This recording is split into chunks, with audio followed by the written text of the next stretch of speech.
The man accused of being the Long Island serial killer, Rex Heuermann, charged with two more murders. This time, Jessica Taylor, whose partial remains were found near Gilgo Beach in 2011 and earlier in Monroeville in 2003. And then it goes back even further. We have a better idea on the timeline of Rex Heuermann's or alleged doings. Killing Sandra Costello, whose remains were found all the way back in 1993 in the Hamptons, previously not associated with the Gilgo Beach investigation. Joining me to discuss, retired FBI Special Agent Jennifer Coffindaffer. Two new bodies. I don't think anyone's surprised that the body count keeps going up, but we are seeing an expansion now, not only of the geographic area where he allegedly had been doing his things, but also the timeline as well. What's your reaction to all that? Well, I think for me, the biggest wow shocker was the difference in modus operandi. Hmm. You had somebody literally decapitated and their arms and legs cut off at the joints, Hmm. and so you always question when someone does this is it's always for one of two reasons. It's either because they enjoy that and so they do that, or they are trying to hide the crime.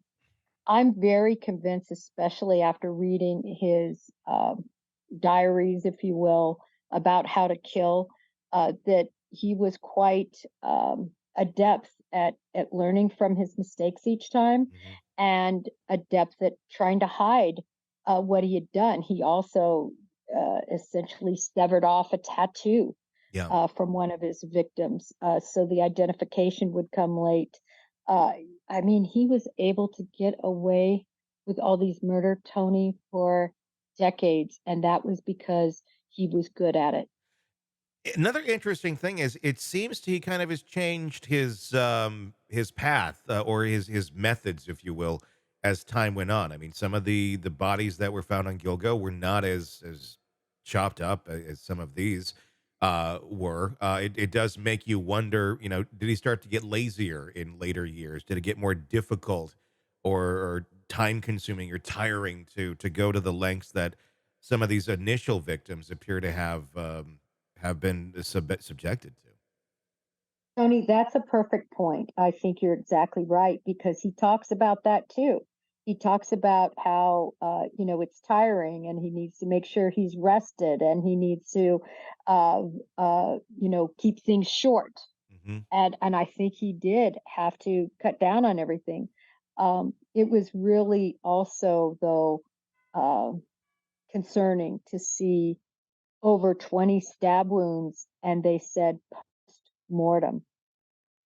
So I Yeah. think that gives a real insight into the fact that he very much enjoyed this, and even down into the private area Mhm. of her. So I think it really goes into the deep passion of hate Mhm. and sexual gratification that he got from mutilation.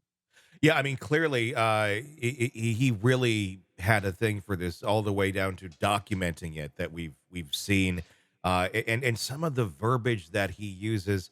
You know who it reminds me of? Dennis Rader quite a bit. The notes that he was taking, the way that speaks, get sleep before the hunt, have a story set, things to remember. Um, Playtime being a term that's used, the body prep checklist. I mean, this is just the work of an evil human being that sees these victims as nothing more than objects. Yeah, objects for his sexual and perverted gratification, and I would add, Tony, that I 100% confirm with you, or believe exactly what you said. This is Dennis Rader. This is BTK.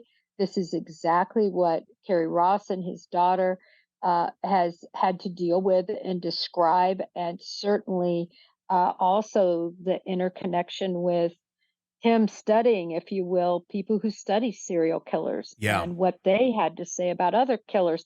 He knew he knew to go with people who had done it before him and to look at their handiwork, if you will.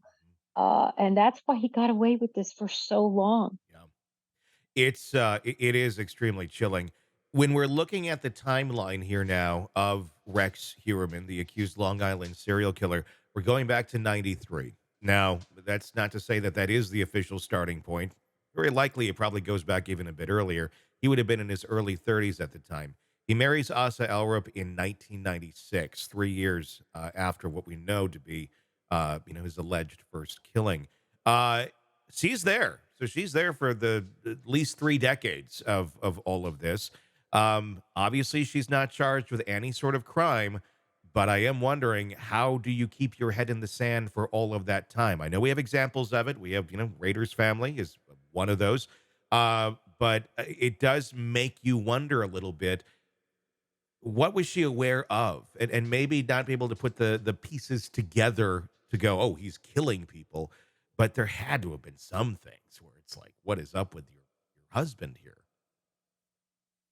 Yeah, I always wonder about that because we've seen it with many serial killers, right? You mentioned Dennis Rader, Ted Bundy was married. I mean, there were many killers that kept their what they did when the, cat was away, what they did very private Hmm. and without being seen. I also think that these individuals had very much control over their spouses. Yeah. I think they had areas where their spouses weren't allowed. I think that they were so secretive. I know many people, Asa Ellerup has been on their radar, but I just read yesterday another statement from the police. There is absolutely no intersection with her and Yeah. these victims other than her hair, which is explained through transference. Hmm. Um, but that she is innocent. But I agree with you, Tony. For people who have been married for decades, there is little that normally they're able to keep from you. But these are controlling, Yeah. methodical, extremely intelligent individuals that are adept at keeping not only police away, but their spouses away from understanding what they're doing. Yeah, I mean, it's easy to quarterback it on the other side, going, "Oh, how do you not know?" I guess I'm just more curious, not necessarily saying she has anything to do with it, but more so, what were some of those little things that, looking back now, you kind of go, oh, and I'm sure she might be having some of those moments too, assuming that she's not involved in this, of, he told me this is what was really going on. And some of those things maybe making a little more sense. It does make me wonder, though, how much has been coming out in the documentary making process, and if any of that has led to more investigative work here on this case.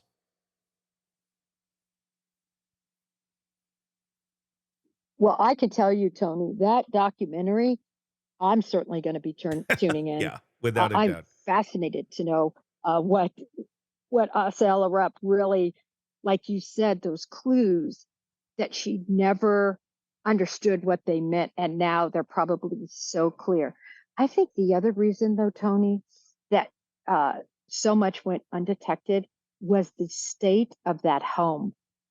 Mhm. Literally a hoarder home where things would have been more easily kept. And the other thing is, a lot of people are asking, how in the world did law enforcement miss what they missed? Yeah.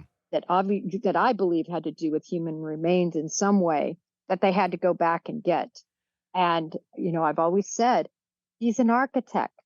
You can, I understand he didn't build that house, but you could certainly hide within that house under floorboards, within wall crevices. I think unless you take that house apart board by board, you know, Yeah. uh, I think a lot could be hidden. I'm sure when they went back, they did I probably well that reconstruct it. and the fact that you have 422 electronic devices seized from Rex Heuermann, computers, tablets, mobile phones, hard drives, flash drives, memory cards, other devices. He seemed to like to keep a record of things. And I can only imagine Because he talks about photos in his writings as well of, hide the photos, get rid of the photos. This predates digital. So we're talking either Polaroids or I can't imagine he's going to Walgreens and having things developed, but I'm guessing Polaroids. And then you get into digital era. And so he has all of these digital things as well. I mean, he has like 40 some cell phones. He has like ungodly amount of SD cards. I mean, we're a media production company. I think we have that many things here, and it's all for him. God knows what's on all of these devices.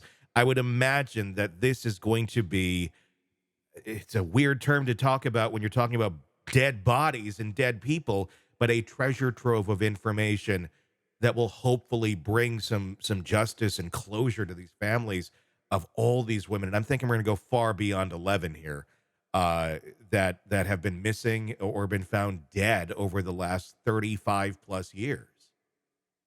I agree in terms of where he was in terms of like sexual drive and everything in your 20s, in your late teens. I mean, that's at the height and peak for many men. Mhm. Obviously, it can continue on.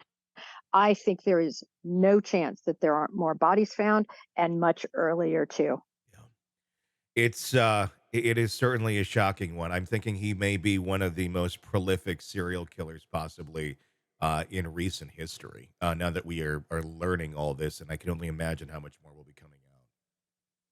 And Tony, I'm so grateful that the task force was formed, Hmm. that the individuals involved in this said we have got to start over and we've got to relook at evidence, or imagine how many more would still be at risk. I want to know when the last one Yeah. was Well, really murdered. without a doubt. I mean, and the other question is, how do you prosecute this? When do you prosecute this? Do we just keep going on the investigation? Because this could last forever. I mean, they're still trying to unearth BTK victims. I mean, at some point, do we say, uh, okay, we got this handful that we know you had something to do with. We're going to prosecute these. And then as more come up, we're going to do more trials, or either you're going to plead or what? I mean, I don't even know how he pleads at this point, or how he goes forward with a trial at this point, considering how damning the evidence is of his like to-do list uh, on his hard drive, on his computers. Is this even going to get to trial? Well, it'll be interesting though to me to see whether he's at A or B. And when I say an a Bundy that fights it to the bitter end, that wants to represent himself, that Yeah. is such a narcissist, they just always think they can get over, even with the vast amount of evidence. Or Tony, will he be more like a Dennis Rader Yeah. that says, "Listen, whoa, whoa, whoa! I want to brag about what I did. I want everybody to listen to me, to my handiwork, and I want to be in control. So nobody's going to convict me. I'm going to convict myself. I'm going to plead guilty. Here it all is. Wait until you see everything I was capable of." Is he an A or B? I don't know. We haven't heard enough from him other than that one weird interview that he did about architecture to, I think, get a good idea on his personality. I don't know. If I were to guess, I'm going to go with B. I think he's going to be Dennis Rader like, and he's just going to very calmly, here's what I did, da, da, da, da, da, da, da, with no real emotion, but just here's what I did. That's my guess. What's your thought? I'm leaning toward that only because of how methodical he was. Uh, I think he wants to be in control in that Yeah, way. But you know what I do think? I bet it's in his writings. I bet he has a plan for this day. you're If I probably ever right. get caught, if Yeah. I'm ever in these shoes, this is what I'm going to do. I wonder if they'll unearth that within all of these devices and everything that he has stored. Because this is not an idiot. This is a very smart, calculating man who, like you said, probably had already planned for this day and already has. He's probably already 10 steps ahead of everybody on how he wants to handle the rest of his existence. Yeah, I 100% believe that too, and I agree with you. I'm leaning toward the Dennis Rader. Imagine for a person like this who has always exercised such control to have somebody else unearthing what he did, not him Mhm. unearthing it, Yeah. not him saying, "See how good I was at changing up what I did," and Hmm. staying in shape for these crimes and all that whole laundry list of everything we've seen. Yeah. I'm sure it's got to be driving him crazy.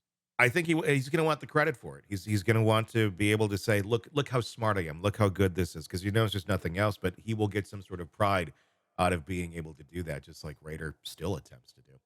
So, wow. Yep. Yep. Just bombshell in the Rex Heuermann case.